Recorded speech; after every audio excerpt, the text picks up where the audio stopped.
ಆದರೆ ಅದರಲ್ಲಿ ನಾನು ಮೊದಲ ಸಾರಿಗೆ ಅದೆಲ್ಲ ಒಮ್ಮೆ ಕಳ್ಕೊಂಡೆ. ಆದರೆ ಹಠದಿಟ್ಟು ಪುನಃ ನಾವು ಇವತ್ತಿನ ಕಾರ್ಯಕ್ರಮ ಹೇಗೆ ನಾವು ಎಕ್ಸ್ಪೆಕ್ಟೇಷನ್ ಇತ್ತು ನಮಗೆ.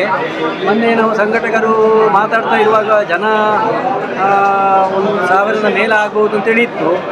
ಈಗ ನೋಡುವಾಗ ಈಗ 2,500 ಮೇಲೆ ಜನ ಬಂದಿದ್ದಾರೆ ಅಂತ ಅಭೂತಪೂರ್ವವಾಗಿ ನಮ್ಮ ರೈತರು ಸ್ಪಂದಿಸಿದ್ದಾರೆ. ಅಂತೂ ಒಂದು ಯಶಸ್ವಿ ಕಾರ್ಯಕ್ರಮ ಅಂತೇಳಿ ಒಂದು ಅನಿಸ್ತಾ ಇದೆ. ಆದರೆ ಒಂದು ಸ್ವಲ್ಪ ಇಕ್ಕಟ್ಟಾಯಿತು. ಜಾಗ ನಾವು ಗ್ರಹಿಸಿದ್ದಕ್ಕಿಂತ ಎಷ್ಟೋ 3 ಪಾಲು ಜನ ಜಾಸ್ತಿ ಬಂದರು. ಆದರೂ ನಿಭಾಯಿಸಿಕೊಂಡು ಹೋಗ್ತಾ ಇದ್ದೇವೆ. ಮಧ್ಯಾಹ್ನದ ಊಟದ ವ್ಯವಸ್ಥೆ ಸಹ ಮಾಡಿದ್ದೇವೆ. ಎಷ್ಟು ಜನ ಬಂದರೂ ಸಹ ನಾವು ಮಾಡಿದ್ದೇವೆ. ನಾನು ಜನಾರ್ದನ್ ಭಟ್ ಸೇಡಿಯಪ್ಪ. ಜನಾರ್ದನ್ ಭಟ್ರೆ, ಸೊ ಟೋಟಲ್ ಕಾರ್ಯಕ್ರಮ ಭಾಳ ಯಶಸ್ವಿಯಾಗಿದೆ. ಸೆಮಿನಾರ್ ಡಿಸ್ಕಷನ್ ಹೇಗೆ ಡಿಸ್ಕಷನ್ ಈಗ ಮಧ್ಯಾಹ್ನ ಮೇಲೆ ವಿಜ್ಞಾನಿಗಳ ಒಟ್ಟಿಗೆ ಮತ್ತು ರೈತರ ಎಕ್ಸ್ಪೀರಿಯನ್ಸ್ಡ್ ರೈತರೊಟ್ಟಿಗೆ ಸಂವಾದ ಇದೆ. ಅದು ಮಧ್ಯಾಹ್ನ ಮೇಲೆ ಕಾರ್ಯಕ್ರಮ ಇದೆ. ಅಪ್ ಟು 4-4:15ವರೆಗೆ ಜನ ನಿಲ್ತಾರೆ. ಇವತ್ತಿನ ಒಂದು ಉತ್ಸಾಹ ನೋಡಿದರೆ, ರೈತರ ಉತ್ಸಾಹ ನೋಡಿದರೆ ತುಂಬ ಖುಷಿ ಆಗ್ತದೆ. ಮುಂದೆ ಒಂದು ಪುನಃ ಒಂದು ಮಾಡುವಂಥ ಒಂದು ಕಾರ್ಯಕ್ರಮ ಆಗಿದೆ. ಸಂಘಟಕರು ಒಳ್ಳೆ ಕೆಲಸ ಕೂಡ ಮಾಡಿದ್ದಾರೆ. ಮತ್ತು ಶಶಿ ಪಡಾರ್ ನೇತೃತ್ವದಲ್ಲಿ ಇದೊಂದು ಯಶಸ್ವಿ ಕಾರ್ಯಕ್ರಮ ಅಂತೇಳಿ ಅನಿಸಿಕೆ. ಧನ್ಯವಾದ. ಎಲ್ಲ ಧೂಳೆಲ್ಲ ತೆಗೆದು ನಾವು ಶೇಖರಣೆ ಮಾಡಬೇಕು. ಇನ್ನು ಬುಷ್ ಪೇಪರ್ ಮಾಡಲಿಕ್ಕೂ ಕೂಡ ನಮ್ಮ ಮನೆ ಸುತ್ತಲೂ ಮಾಡಲಿಕ್ಕೆ ಸಾಕಷ್ಟು ಅವಕಾಶ ಇದೆ. ಇದ್ರದ್ದು ವಯಸ್ಸು ಬುಷ್ ಪೇಪರ್ 23 ವರ್ಷ ಆಗಿದೆ. ಚೋಲಮುಂಡಿ ಅಂತ ಒಂದು ವೆರೈಟಿ, ಅದರದ್ದು ಬುಷ್ ಪೇಪರ್ ಇದು. ಇನ್ನು ಮುಖ್ಯ ನಾವು ಆರ್ಗ್ಯಾನಿಕ್ ಕೃಷಿಕರು ಏನು ಗೊಬ್ಬರ ಹಾಕೋದಿಲ್ಲ ನಾವು, ಹಾಗೆ ಕೆಲವು ಬರುತ್ತೆ. ಇಲ್ಲೇನಿಲ್ಲ, ಪ್ರಾಕೃತಿಕವಾಗಿ ಸಿಗೋಂಥ. ಸರ್ ನಮಸ್ತೆ. ನಮಸ್ಕಾರ. ಹೇಗಾಯ್ತು ಇವತ್ತಿನ ಕಾರ್ಯಕ್ರಮ? ಮತ್ತು ನಿಮ್ಮ ಒಂದು ಫೀಲ್ ಹೇಗೆ ಹೇಳಿ. ಇವತ್ತಿನ ಕಾರ್ಯಕ್ರಮ ನಿಜಕ್ಕೂ ಒಂದು ಕೃಷಿಕರಿಗೆ ಅದ್ಭುತ ಸ್ಫೂರ್ತಿಯನ್ನು ನೀಡಿದ ಕಾರ್ಯಕ್ರಮ. ಯಾಕೆಂತ ಹೇಳಿದರೆ ನಾನು ಕಂಡುಕೊಂಡ ಹಾಗೆ ಮುಖ್ಯವಾಗಿ ಶಿಸ್ತು, ಕೃಷಿಕರಲ್ಲಿ ಶಿಸ್ತು ಯಾವಾಗಲೂ ಬೇಕು. ಆ ನಿರೀಕ್ಷೆಯಲ್ಲಿ ನಾನಿರುವಂಥವನು. ಅಂದರೆ ಬೆಳಗ್ಗಿನ ಕಾರ್ಯಕ್ರಮ 9:30 ಅಂತ ಹೇಳುವಂಥದ್ದು ಸರಿಯಾಗಿ 9:30, ಅದು ಕೂಡ ಅತಿಥಿ ಗಣ್ಯರು ಬಂದು ಸರಿಯಾಗಿ 9:30 ಆ ಕಾರ್ಯಕ್ರಮವನ್ನು ಪ್ರಾರಂಭಿಸಿದ್ದು ನನಗಂತೂ ಬಹಳ ಖುಷಿಯಾಗಿದೆ. ಈ ನಿಯತ್ತು ನಾವು ಕೃಷಿಯಲ್ಲಿ ಅಳವಡಿಸಿದಾಗ ನಮಗೆ ಯಶಸ್ಸು ಸಿಗ್ತದೆ. ಆ ಹಿನ್ನೆಲೆಯಲ್ಲಿ ಇವತ್ತಿನ ಕಾರ್ಯಕ್ರಮ ಬಹಳ ಅದ್ಭುತವಾಗಿ, ಅಚ್ಚುಕಟ್ಟಾಗಿ, ಮಾಹಿತಿಯುಕ್ತವಾಗಿ ಆಯೋಜನೆಗೊಂಡಿದೆ. ಹಾಗೂ ಎಲ್ಲ ಕಾರ್ಯಕ್ರಮಗಳು ಅಂದರೆ ಮೊದಲಾಗಿ ಡಾಕ್ಟರ್ ವೇಣುಗೋಪಾಲ್ ಇವರ ಕಡೆಯಿಂದ ಬಂದಂಥ ಮಾಹಿತಿ ಹಾಗೂ ಧರ್ಮರಾಜ್ ಅವರ ಪ್ರಾಕ್ಟಿಕಲ್ ನಾಲೆಜ್ ಅದನ್ನು ಅವರು ನಮಗೆ ಹಂಚಿದ ರೀತಿ, ಮತ್ತು PN ಭಟ್ರಿಂದ ನಮಗೆ ಸಮಗ್ರವಾಗಿ ಅಡಿಕೆ ಕೃಷಿ ಮತ್ತು ಕಾಳುಮೆಣಸು ಕೃಷಿಯಲ್ಲಿ ಯಾವ ರೀತಿ ನಾವು ನ್ಯೂಟ್ರಿಷನ್ ಮ್ಯಾನೇಜ್ಮೆಂಟ್ ಮಾಡಬೇಕು ಅಂತ ಹೇಳುವುದನ್ನು ನಮಗೆ ಬಹಳ ಅಚ್ಚುಕಟ್ಟಾಗಿ ಮಾಹಿತಿಯನ್ನು ಕೊಟ್ಟಿದ್ದಾರೆ. ಇವತ್ತಿನ ಈ ಮಾಹಿತಿ ಒಂದು ಮುನ್ನುಡಿಯಷ್ಟೇ. ಇದನ್ನು ನಾವು ವಿಸ್ತರಿಸಿಕೊಳ್ಳುವುದರಲ್ಲಿ ನಮ್ಮ ಯಶಸ್ಸಿನ ಅಥವಾ ಜಾಣ್ಮೆ ಇರುವುದು ಅಂತ ಹೇಳಿ ನನಗೆ ಕಾಣ್ತಾ ಇದೆ. ಇದಕ್ಕೆ ಮುನ್ನುಡಿ ಬರೆದಂಥ ಈ ಕೃಷಿಕರಿಗೂ ಕೂಡ ಒಂದು ವೇದಿಕೆ ಇದೆ. ಕೃಷಿಕರು ಕೂಡ ಒಂದು ವೇದಿಕೆಯಲ್ಲಿ ನಿಂತು ಮಾತಾಡುವಷ್ಟು ಪೊಟೆನ್ಷಿಯಲ್ ಅಂತ ಹೇಳುವುದನ್ನು ಸಮಾಜದ ಮುಂದೆ, ಅದು ಕೂಡ ಒಂದು ಬೃಹತ್ ಸಮಾವೇಶದ ರೂಪದಲ್ಲಿ ನಮ್ಮ ಮುಂದೆ ತೆರೆದಿಟ್ಟಂಥ ಪಡಾರು ಶಶಿಕುಮಾರ್ ಈ ಒಂದು ಕಾರ್ಯಕ್ರಮದ ಬಗ್ಗೆ ತುಂಬ ಹೆಮ್ಮೆ ಅನ್ನಿಸ್ತಿದೆ.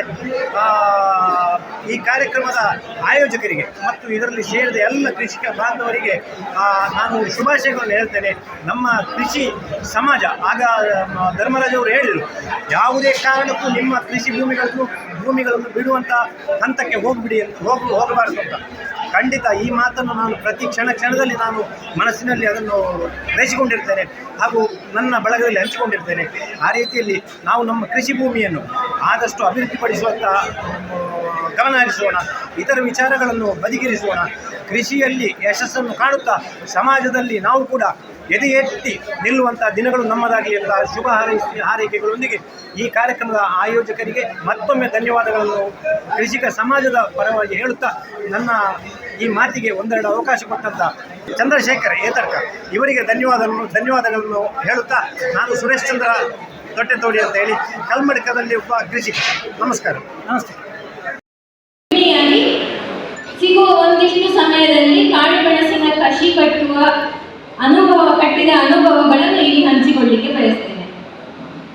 ನಮ್ಮಲ್ಲಿ ಒಂದಷ್ಟು ವರ್ಷಗಳಿಂದ ಈ ಮಳೆಗಾಲದಲ್ಲಿ ನೀರು ನಿಲ್ಲುವಂತ ಕೊಳಕೆ ತೋಟಕ್ಕೆ ಕೃಷಿ ಕಾಳುಮೆಣಸು, ಹಿಪ್ಪಲಿ ಕೃಷಿ ಕಟ್ಟಿದ ಕಾಳುಮೆಣಸಿನ ಗಿಡಗಳನ್ನು ನರ್ಸರಿಗಳಿಂದ ತರಿಸಿ ನೆಡುವ ಅಭ್ಯಾಸವನ್ನು ಮಾಡಿಕೊಂಡು ಬಂದಿದ್ದಾರೆ. ಇದರಲ್ಲಿ ನಮಗೆ ಕಂಡಂತಹ 2 ಸಮಸ್ಯೆಗಳು ಅಂತ ಹೇಳಿದ್ರೆ, ಒಂದು ಸಯಾನುಗಳ ಆಯ್ಕೆಯ ತಪ್ಪ ಆಗಿರ್ಬೋದು. ಜರಿ ಗಿಡಗಳನ್ನು ಕೃಷಿ ಕಟ್ಟಿದ್ದರ ಪರಿಣಾಮ ಮರಕ್ಕೆ ಅಂಟಿಕೊಳ್ಳುವ ಪ್ರವೃತ್ತಿ ಇಲ್ಲದಂತಹ ಇಳುವರಿ ಕೊಡದ ಬಳ್ಳಿಗಳು ಬರ್ತವೆ.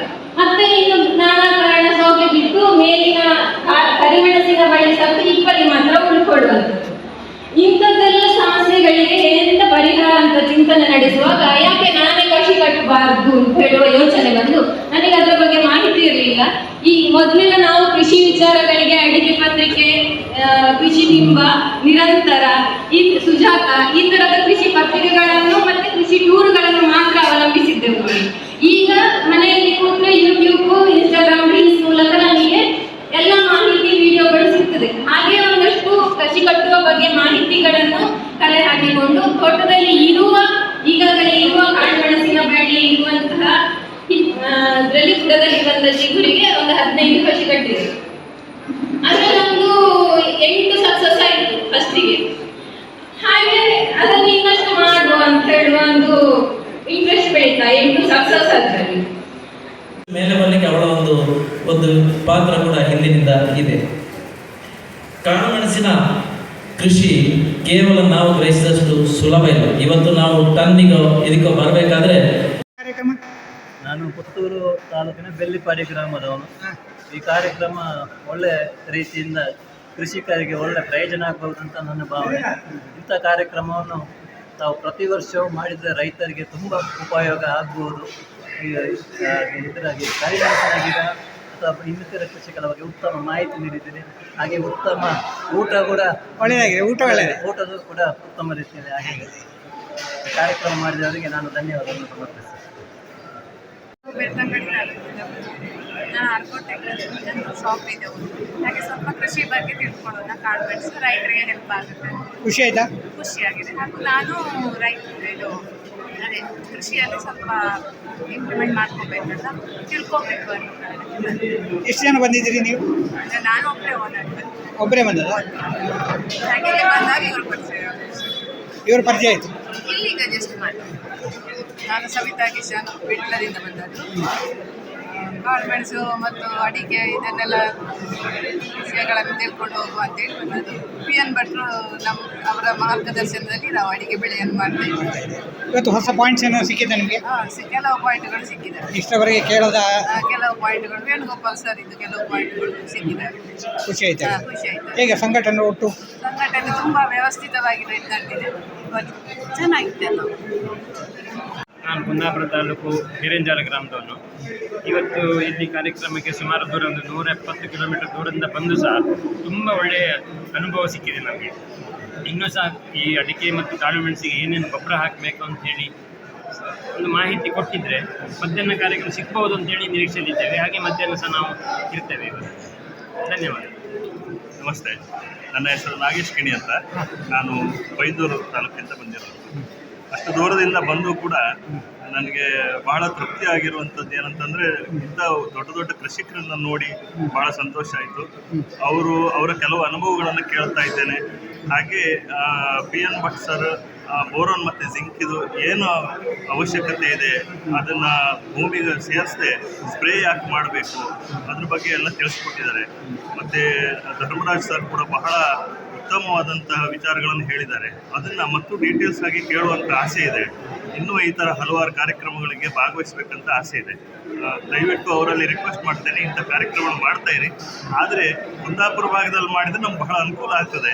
ಅಂಥದ್ದು ಕೂಡ ಮಾಡಲಿಕ್ಕೆ ನಾವು ಎಷ್ಟು ಸಹಕಾರ ಕೊಡಬೇಕು ನಾವು ಕೊಡ್ತೇವೆ ಅಂತ ಈ ಮಾತನ್ನು ಹೇಳ್ತಾ ಇದ್ದೀವಿ. ಧನ್ಯವಾದ. ನಿಮ್ಮ ಹೆಸರು? ನನ್ನ ಹೆಸರು ಶ್ರೀಕಾಂತ ದೇವಾಡಿಗ. ನಾನು ಕಳೆದ 6 ವರ್ಷದಿಂದ ಕೃಷಿ ಸಲಹೆಗಾರನಾಗಿ ಕೆಲಸ ಮಾಡ್ತಾ ಇದ್ದೇನೆ. ಇದು ನನಗೆ ಒಂದು ಎಕ್ಸಾಮ್ ಇದ್ದ ಹಾಗೆ, ಪರೀಕ್ಷೆ. ತಿಳುವಳಿಕೆ ಎಷ್ಟು ತಗೊಳ್ತೇವೆ ಈ ಫೀಲ್ಡಲ್ಲಿ ಅಷ್ಟು ಅಗತ್ಯ ಇದೆ. ಹೊಸ ಹೊಸ ವಿಚಾರಗಳು ಇವತ್ತಿನ ಈ ಒಂದು ಕ್ಲಾಸಲ್ಲಿ ನಮಗೆ ಸಿಕ್ಕಿದೆ. ಇದನ್ನು ಸಮಗ್ರವಾಗಿ ರೈತರೊಟ್ಟಿಗೆ ಚರ್ಚೆ ಮಾಡಿ ಅವರ ಏನು ಒಂದು ಬೆಳೆ ಇಳುವರಿ ಕಡಿಮೆ ಅಂತೇನು ಹೇಳ್ತಿದ್ದಾರೆ, ಸೊ ಅದನ್ನೆಲ್ಲ ಜಾಸ್ತಿ ಮಾಡಲಿಕ್ಕೆ ನನ್ನಿಂದ ಏನು ಪ್ರಯತ್ನ ಆಗ್ತದೆ ಅದು ನನಗೆ ಇದು ಸಹಕಾರಿ ಆಗಿದೆ. ಮತ್ತು ಶಶಿ ಭಟ್ರಿಗೆ ನಾನು ಥ್ಯಾಂಕ್ಸ್ ಹೇಳಬೇಕು. ನಾವು ಅಷ್ಟು ದೂರದವರಾದರೂ ನಮ್ಮನ್ನು ಪ್ರೀತಿಯಿಂದ ಕರೆದು ಇವತ್ತು ಒಳ್ಳೆಯ ಅವಕಾಶಗಳನ್ನು ಮಾಡಿಕೊಟ್ಟಿದ್ದಕ್ಕೆ ಈ ಬೆಳೆಗಾರರ ಸಂಘಕ್ಕೆ ಏನು ಈ ಟೀಮ್ಗೆ ನಾನು ಅನಂತ ಧನ್ಯವಾದನ ಅರ್ಪಿಸ್ತೇನೆ. Thank you sir. Thank you. ನನ್ನ ಹೆಸರು ಸುಶಾಂತ್. ನಾನು ಆಟೋಮೊಬೈಲ್ ಇಂಜಿನಿಯರ್ ಆಗಿ ಕೆಲಸ ಮಾಡ್ತಿದ್ದೆ.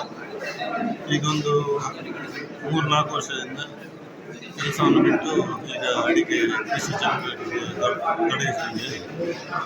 ಈಗ ನಾನು ಮಾಡ್ತಾ ಹೋಗುವಾಗ ಈಗ ನಮ್ಮ ತೋಟದಲ್ಲಿ ಸಾಧಾರಣ ಒಂದು 10-15 ಕ್ವಿಂಟಲಷ್ಟು ಕಾಳುಮೆಣಸು ಉತ್ಪತ್ತಿ ಕಾಲಕ್ರಮೇಣವಾಗಿ ಅದು ನಶಿಸಬೇಕು. ಈಗ ಬರೀ ನಮಗೆ ಒಂದು 50 ಕಿಲೋದಷ್ಟು ಆಗ್ತಾಯಿದೆ ಅಷ್ಟೇ. ಹಾಗೆ ಈಗ ಅಡಿಕೆ ಸಸಿ ಒಂದು 4,000 ಗಿಡ ಹಚ್ಚಿದ್ದೇವೆ ಈಗ ಹೊಸದಾಗಿ. ಹಳೆಯದು ಗಿಡ ಇದೆ ಒಂದು 2,000 ಗಿಡ. ಅದರಲ್ಲಿ ಯಾವುದರಲ್ಲೂ ಈಗ ಬಳ್ಳಿಗಳಿಲ್ಲ. ಈಗ ಬರೀ ತೆಂಗಿನ ಮರದಲ್ಲಿ ಅಲ್ಲೋ ಇಲ್ಲೋ ಸ್ವಲ್ಪ ಬಳ್ಳಿಗಳಿವೆ. ಹಾಗೆ ನಾನು ಈಗ ಅಡಿಕೆ ಗಿಡಕ್ಕೆ ಈಗ ಬಳ್ಳಿಗಳನ್ನು ಬಿಡಬೇಕಂತ ಹೇಳಿದರೆ ಈ ಸಸಿ ಬೇಕಲ್ಲ, ಸಸಿ ಈಗ ಸಾಕಷ್ಟು ಪ್ರಮಾಣದಲ್ಲಿ ಸಿಗ್ತಾ ಇಲ್ಲ. ಈಗ ನಾವು ಈಗ ಸ್ಟಾರ್ಟಿಂಗ್ಗೆ ಹಚ್ಕೊಂಡ ಕಾರಣ ಈಗ ಅದಕ್ಕೆ ಈಗ ಸಸಿ ಒಮ್ಮೆಗೆ ತಗೊಂಡ್ಬರ್ಬೇಕಂತ ಹೇಳಿದರೆ ಅಷ್ಟು ಇನ್ವೆಸ್ಟ್ಮೆಂಟ್ ಕೂಡ ಬೇಕು. ನಮ್ಮಿಂದ ಅದು ಸಾಧ್ಯ ಇಲ್ಲ. ಯಾಕಂದರೆ ನಾವು ಕೆಲಸವನ್ನು ಬಿಟ್ಟು ಈಗ ಇಲ್ಲಿ ಶುರು ಮಾಡ್ತಾ ಇದ್ದೇವೆ ಅಷ್ಟೇ. ಹಾಗಾಗಿ ನಮ್ಮ ತೋಟದಲ್ಲಿ ಅಳಿದುಳಿದ ಕೆಲವು ತಳಿಗಳಿವೆ. ಕರಿಮುಂಡ, ಪನ್ನೀರು ವನ, ಹಾಗೆ ಜೀರಿಗೆ ಇವರನ್ನೆಲ್ಲ ಹಿಡ್ಕೊಂಡು ನಾವು ಒಂದು ನಾಟಿ ಮಾಡುವ ಅಂತೇಳಿ ಯೂಟ್ಯೂಬಲ್ಲೆಲ್ಲ ನೋಡಿ ವಿಡಿಯೋ ವೇಣುಗೋಪಾಲ್ ಸರ್ ಅವರ ಅದನ್ನೆಲ್ಲ ನೋಡಿ ಆ ಕ್ರಮ ಪ್ರಕಾರ ಡೂಮ್ ಟೈಪ್ ಮಾಡಿ ಹೊಟ್ಟೆಗೆ ಇನ್ನು 2 ನೋಟ್ಸ್ ಕಟ್ಟಿಂಗ್ ಬಳ್ಳಿಯನ್ನು ಹಾಕಿ ಗಿಡ ಮಾಡಿ ಒಂದು ಪ್ರಯೋಗ ಮಾಡಿದರೆ ಅದರಲ್ಲಿ ಒಂದು ಈಗ ಸ್ಟಾರ್ಟಿಂಗ್ಗೆ ನಮಗೆ ಅಷ್ಟೊಂದು ಅನುಭವ ಇರಲಿಲ್ಲ. ಹಾಗೆ ಈಗ ಒಂದು 1,200 ಬಳ್ಳಿಯಲ್ಲಿ ಒಂದು 400 ಬಳ್ಳಿಯಷ್ಟು ಉಳಿದಿದೆ. ಅದನ್ನೀಗ ಪ್ಲಾಂಟೇಶನ್ ಮಾಡ್ತಾ ಇದ್ದೇವೆ ಈಗ. ಸೊ ಈ ಒಂದು ಸಮಾವೇಶ ನಿಮಗೆ ಸಿಕ್ಕಿದ್ದು ಒಳ್ಳೆ ಇನ್ ಟೈಮ್ ಸಿಕ್ಕಿದಾಗ ಆಗಿದೆ. ಹೌದೌದು. ಈಗ ಹುಡುಕ್ತಾ ಇದ್ರೆ ಮಾಹಿತಿ ಹುಡುಕ್ತಾ ಇದ್ರೆ ಹೌದು ಮಾಹಿತಿ ಸಿಕ್ಕಿದ್ದು ಖುಷಿ ಆಯಿತು. ಹೌದು ಖುಷಿಯಾಗಿದೆ, ಭಾಳ ಖುಷಿಯಾಗಿದೆ. ಇಂಥ ಸಮಾವೇಶ ಆಗೊಂದು ಈಗೊಂದು ನಡೆದಿದ್ದರೆ ನಮಗೆ ಈಗ ಕೆಲವೊಂದು ಡೌಟ್ಸ್ ಅನ್ನು ಕ್ಲಿಯರ್ ಮಾಡಲಿಕ್ಕೆ ಇಲ್ಲಿ ಈಸಿ ಆಗುತ್ತೆ. ಯಾವ ನ್ಯೂಟ್ರಿಯೆಂಟ್ ಹಾಕಬೇಕು, ಅದಕ್ಕೆ ಯಾವ ಟೈಮಿಗೆ. ಬೆಳಗಿಂದಲೇ ಇದ್ದೀರಿ ನೀವು? ಹೌದೌದು, ಬೆಳಿಗ್ಗೆ ಆರಂಭದಿಂದಲೇ ಇದ್ದೀರಿ? ಹೌದೌದು, 9 ಗಂಟೆಗೆ ಬಂದಿದ್ದೀರಿ. ಒಬ್ಬರೇ ಬಂದಾದ್ರೆ ಬೇರೆ ಬೇರೆ? ಇಲ್ಲ, ನಾನಿದ್ದೆ, ನನ್ನ ತಂದೆಯವರಿದ್ದಾರೆ, ನನ್ನ ಮನೆ ಹತ್ತಿರದ ಕೃಷಿಕರಿದ್ದಾರೆ, ಮತ್ತು ನನ್ನ ಫ್ರೆಂಡ್ಗಳಿದ್ದಾರೆ. ಧನ್ಯವಾದ. ನಾನು ವೀರಮಂಗಲ ಶಿವಗಿರಿಯಿಂದ ಬಂದದ್ದು. ನನ್ನ ಹೆಸರು ಶಾಣಿ. ಅಡಿಕೆ, ಕಾಳುಮೆಣಸು, ತೆಂಗಿನ ಕೃಷಿ ಇದು ನನ್ನ ಯಜಮಾನರು ಚಾರ್ಟರ್ಡ್ ಅಕೌಂಟೆಂಟ್ ಇಂದಿನ ಕಾರ್ಯಕ್ರಮ ನನಗೆ ಲೈಕ್ ಆಯಿತು. ಕೆಲವು ವಿವರವಾಗಿ ಹೇಳಬೇಕಾಗಿರ್ತದೆ. ಕಾಳುಮೆಣಸಿನ ಬಗ್ಗೆ ಮಾಹಿತಿ ಬೇಕಿತ್ತು ನನಗೆ, ಅದರ ರೋಗದ ಬಗ್ಗೆ, ನೆಡುವ ಬಗ್ಗೆ, ಅದಕ್ಕೆ ಹಾಕುವ ಈಟಿನ ಬಗ್ಗೆ ಎಲ್ಲ ಅದೆಲ್ಲ ನನಗೆ ಸಾಧಾರಣ ಅಂದಾಜು. ನಿಮ್ಮ ಹೆಸರು? ಅವಿನಾಶ್ ಅಂತ. ಎಲ್ಲಿಂದ ಬಂದಿದ್ದೀರಿ? ಬೆಳ್ತಂಗಡಿ. ಹೇಗಾಯಿತು ಕಾರ್ಯಕ್ರಮ? ತೊಂದರೆ ಒಳ್ಳೆಯದಾಯಿತು. ಏನು ಕಲ್ತ್ಕೊಂಡ್ರಿ? ನಾನು ಈಗ ಕೆಲಸ ಮಾಡ್ತೀನಿ. ಕೆಲಸ ಮಾಡ್ತೀವಿ. ಕೃಷಿ ಉಂಟಾ? ಸ್ವಲ್ಪ ಸ್ವಲ್ಪ. ಏನು ಇಲ್ಲಿ ಬರಲಿಕ್ಕೆ ಕಾರಣ ಏನು? ನೀವು ಇಲ್ಲಿ ನಮ್ಮ ಮನೆ ಪಕ್ಕದವರು ಕೂಡ ಇದ್ರು, ಅವರೊಟ್ಟಿಗೆ ಬಂದಲ್ಲ? ಸೊ ಕಾಳುಮೆಣಸಿದ್ರು. ಬಂದದ್ದು ಅಸಲ ಆಯ್ತಾ? ಬಂದಲ್ಲಿ ಹೇಗೆ? ತುಂಬ ಖುಷಿ ಆಯಿತು. ಹೊಸ ಧೈರ್ಯ ಬಂತು ಸ್ವಲ್ಪ? ಬಂದಿದ್ದೇನೆ. ನಮ್ಮಲ್ಲಿ ಸ್ವಲ್ಪ ಅಡಿಕೆ, ಕಾಳುಮೆಣಸು, ರಬ್ಬರ್ ಇದೆ. ಒಂದು ಹೊಸ ಕೃಷಿ ಮಾಡೋದೊಂದು ಆಸಕ್ತಿಯಿಂದ ಬಂದಿದ್ದೇನೆ. ಚೆನ್ನಾಗಿ ಆಗಿದೆ ಕಾರ್ಯಕ್ರಮ. ಇಂಥ ಮಾಹಿತಿಗಳು ಚೆನ್ನಾಗಿ ಅನುಭವಕ್ಕೆ ಬಂದಿದೆ. ಸ್ವಲ್ಪ ಬಾರಿಗೆ ಅದನ್ನು ನಾವು ಅನ್ವಯಿಸ್ಬೋದು. ಇದು ನಮ್ಮ ಆಸೆ. ನಾವು ರಮೇಶ್ ಅಂತ, ನಮ್ಮ ಲಕ್ಷ್ಮೀಸ್ವಾಮಿ ಅಂತ, ನಾವಿಬ್ಬರು ರೈತರು. ತುಮಕೂರು ಜಿಲ್ಲೆ ಚಿಕ್ಕನಾಯಕನಹಳ್ಳಿ ತಾಲೂಕು ಕಾಯ್ತಿಮ್ಮನಹಳ್ಳಿಯಿಂದ ಬಂದಿದ್ದೀವಿ. ಇಲ್ಲಿ ಕಾಳುಮೆಣಸು ಮತ್ತು ಅಡಿಕೆ ಬಗ್ಗೆ, ಕಾಫಿ ಬಗ್ಗೆ ಒಳ್ಳೆಯ ಇನ್ಫಾರ್ಮೇಷನ್ ಸಿಕ್ಕಿದೆ. ಎಕ್ಸ್ಪೀರಿಯನ್ಸ್ ರೈತರಿಂದ, ಯುವ ರೈತರಿಂದ ನಮಗೆ ತುಂಬ ಚೆನ್ನಾಗಿ ಅರ್ಥಪೂರ್ಣವಾಗಿ ಈ ಕಾರ್ಯಕ್ರಮದಲ್ಲಿ ನಮಗೆ ಹೇಳಿದ್ದಾರೆ. ಈಗ ಪೋಷಕಾಂಶಗಳ ನಿರ್ವಹಣೆ ಬಗ್ಗೆ ಒಳ್ಳೆಯ ಮಾಹಿತಿ ಸಿಕ್ಕಿದೆ ನಮಗೆ. ಈ ಥರ ಕಾಲೇಜಲ್ಲೂ ಸಹ ಸೈಂಟಿಸ್ಟು ಸಹ ಇಷ್ಟು ವಿವರವಾಗಿ ನಮಗೆ ಹೇಳಿರಲಿಲ್ಲ. ಇಲ್ಲಿ ರೈತರುಗಳು ತುಂಬ ಚೆನ್ನಾಗಿ ನಮಗೆ ಅರ್ಥ ಮಾಡಿಸಿದ್ದಾರೆ. ನಿಮ್ಮ ಆ ಕಡೆಯಿಂದ ಎಷ್ಟು ಜನ ಬಂದಿದ್ದೀರಿ ಸಾಧಾರಣ? ಅಂದರೆ 14 ಜನ ಬಂದಿದ್ದೀವಿ. ಏನು ವೆಹಿಕಲ್ ಮಾಡ್ಕೊಂಡು ಟಿ ಮಾಡ್ಕೊಂಡು ಬಂದಿದ್ದೀವಿ ರೈತರು. So you are happy? ತುಂಬ ನಮಗೆ ಖುಷಿಯಾಗಿದೆ. ಕಾರ್ಯಕ್ರಮ ತುಂಬ ಚೆನ್ನಾಗಿ ಬಂದಿದೆ. ಇಷ್ಟೊಂದು ಜನ ರೈತರು ಸೇರಿದ್ರೆ ನಮಗೆ ಖುಷಿ ಆಯಿತು. ನಮ್ಮ ಕಡೆ ಅದೇ ಮಾತಾಡ್ತಾ ಇದ್ದೆ ನಾನು. ಏನಾದರೂ ಕಾರ್ಯಕ್ರಮ ಆದರೆ 10 ಜನ ರೈತರು ಬರೋದಿಲ್ಲ, ಬಂದರೂ ಸಹ ಅರ್ಧ ಗಂಟೆ ಇರೋದಿಲ್ಲ, ಮೊಬೈಲ್ ಇಟ್ಕೊಂಡು ಏನೇನೋ ಡಿಸ್ಟರ್ಬೆನ್ಸ್ ಆಗುತ್ತೆ. ಇಲ್ಲಿ ಆಸಕ್ತಿಯಿಂದ ಕೇಳಿದ್ರಲ್ಲ, ನನಗೆ ತುಂಬ ಖುಷಿ ಆಯಿತು. ಏನೆಲ್ಲ ಬೆಳೆ ಬೆಳೀತೀರಿ ನೀವು? ನಾವು ತೆಂಗು, ಅಡಿಕೆ, ಬಾಳೆ, ಸಪೋಟ. ಏನು ಜಾಬಲ್ಲಿ ಇದ್ರಾ ನೀವು? ಏನು ಜಾಬಲ್ಲಿ ಇದ್ರಾ? ರಿಟೈರ್ಡ್ ಆಗಿ? ಇಲ್ಲ, ವರ್ಕಿಂಗ್ ಪಂಚಾಯತ್ ಡೆವಲಪ್ಮೆಂಟ್ ಆಫೀಸರೇ ಕೆಲಸ ಮಾಡ್ತಾಯಿದ್ದೀವಿ. ಕೃಷಿ ಮಾಡ್ತಾಯಿದ್ವಿ. ಈಗ ಕೃಷಿ ಮಾಡ್ತಾಯಿದ್ವಿ. ತೋಟದಲ್ಲೇ ವಾಸ ಇದ್ದೀವಿ. ಕೃಷಿ ಬಗ್ಗೆ ಆಸಕ್ತಿ ಜಾಸ್ತಿ ಇದೆ. 10 ಜನ ರೈತರಿಗೆ ಎಲ್ಲರೂ ನಾವು ಸ್ವಲ್ಪ ಮಾಹಿತಿ ಕೊಡ್ತಾ ಇರ್ತೀವಿ. ಹಾಗಾಗಿ ಅಲ್ಲಿಂದ ಆಸಕ್ತಿ ಜಾಸ್ತಿ ಇರೋದ್ರಲ್ಲಿ ಬಂದಿದ್ದೀವಿ. ಸರ್ ನಮಸ್ತೆ. ನಮಸ್ತೆ. ಇವತ್ತಿನ ಈ ಒಂದು ಸಮಾವೇಶದ ಹಿನ್ನೆಲೆಯಲ್ಲಿ ಪಟ್ಟ ಶ್ರಮ, ಆ ಸಂಘಟನೆ ಮಾಡಿದಂಥ ನೀವೆಲ್ಲ ನಿಮ್ಮ ತಂಡದವರು ಮಾಡಿದ ಕೆಲಸ, ಇದರ ಒಂದು ವ್ಯೂ ನನಗೆ ಬೇಕಿತ್ತು, ಹೇಳಿ. ಖಂಡಿತ. ನನ್ನ ಹೆಸರು ಶ್ರೀಕೃಷ್ಣ ಪ್ರಸಾದ್. ಅಡಾರು ಶಶಿ ಭಟ್ ಅವರ ನೇತೃತ್ವದ ಈ ಒಂದು ಕಾಳುಮೆಣಸು ಹಾಗೂ ಕಾಫಿ ಬೆಳೆಗಾರರ ಸಮಾವೇಶದ ತಂಡದ ಸದಸ್ಯನಾಗಿ ನಾನು ಕೆಲಸ ಮಾಡಿದ್ದೇನೆ.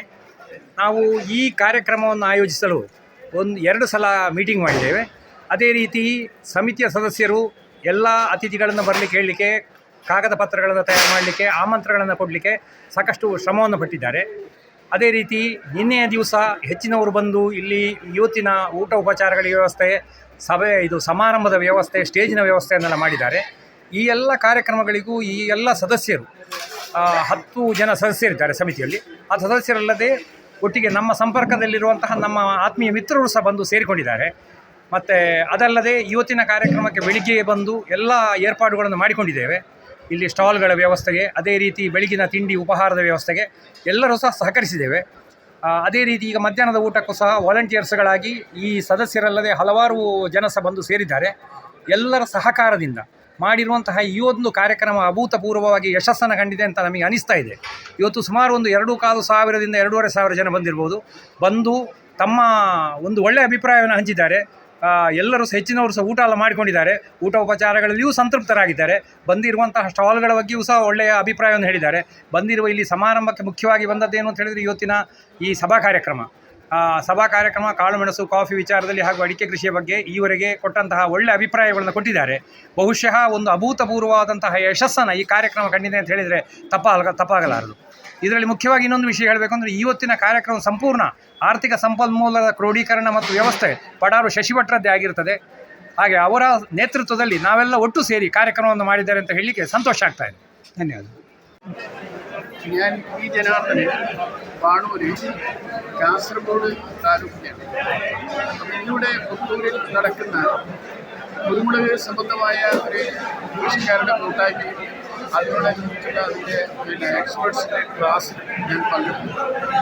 വളരെ നല്ല ഒരു സംഘാടനം, അതുപോലെ തന്നെ നല്ല വിജ്ഞാനപ്രദവുമായ ഒരു സംഭവമായി എനിക്ക് തോന്നി. എനിക്ക് ഈ വിവരം കിട്ടുന്നത് എൻ്റെ ഒരു സുഹൃത്തുണ്ട് ഏത്തടക്കയിലെ ഡോക്ടർ വേണുഗോപാലഭട്ടിൻ്റെ ഫോണിലുള്ള ഒരു സ്റ്റാറ്റസ് കണ്ട് അങ്ങനെ കിട്ടിയ ഇൻഫർമേഷനിലാണ് ഞാനിവിടെ വന്നത്. പക്ഷേ ഇവിടെ വന്നപ്പോൾ ഞാനും ഒരു വലിയ ക്ഷണിക്കപ്പെട്ട ഒരാളായി യാതൊരു പ്രത്യേകതയുമില്ലാതെ, ഒരു വ്യത്യാസവുമില്ലാതെ എല്ലാവരെയും ഉൾക്കൊണ്ടുകൊണ്ട് നല്ല രീതിയിലുള്ള ഒരു വൈജ്ഞാനികമായ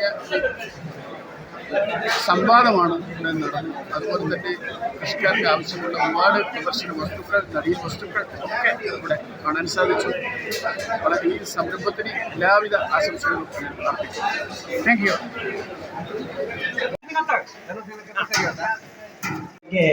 ಸ್ವಲ್ಪ ಒತ್ತಿ ಕೇಳ್ತೇವೆ, ಗೊತ್ತಿಲ್ಲಕ್ಕೆ ಅವರಿದ್ದಾರೆ.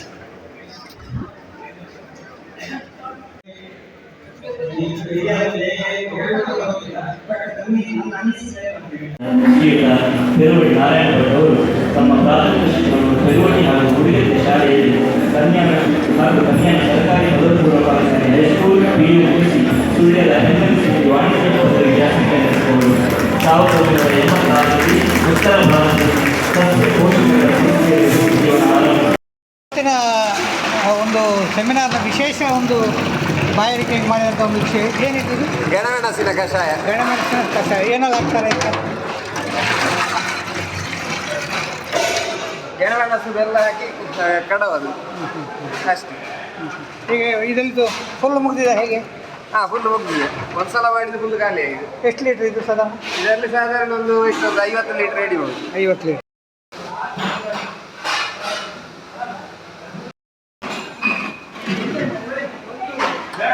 ಪಾಯಸ ನೋಡಿ, ಎಲ್ಲ ಬಂದ ಕೃಷಿಕರಿಗೆ ಸಿಹಿ ಕಡಲೆ ಸಾಗು ಪಾಯಸ.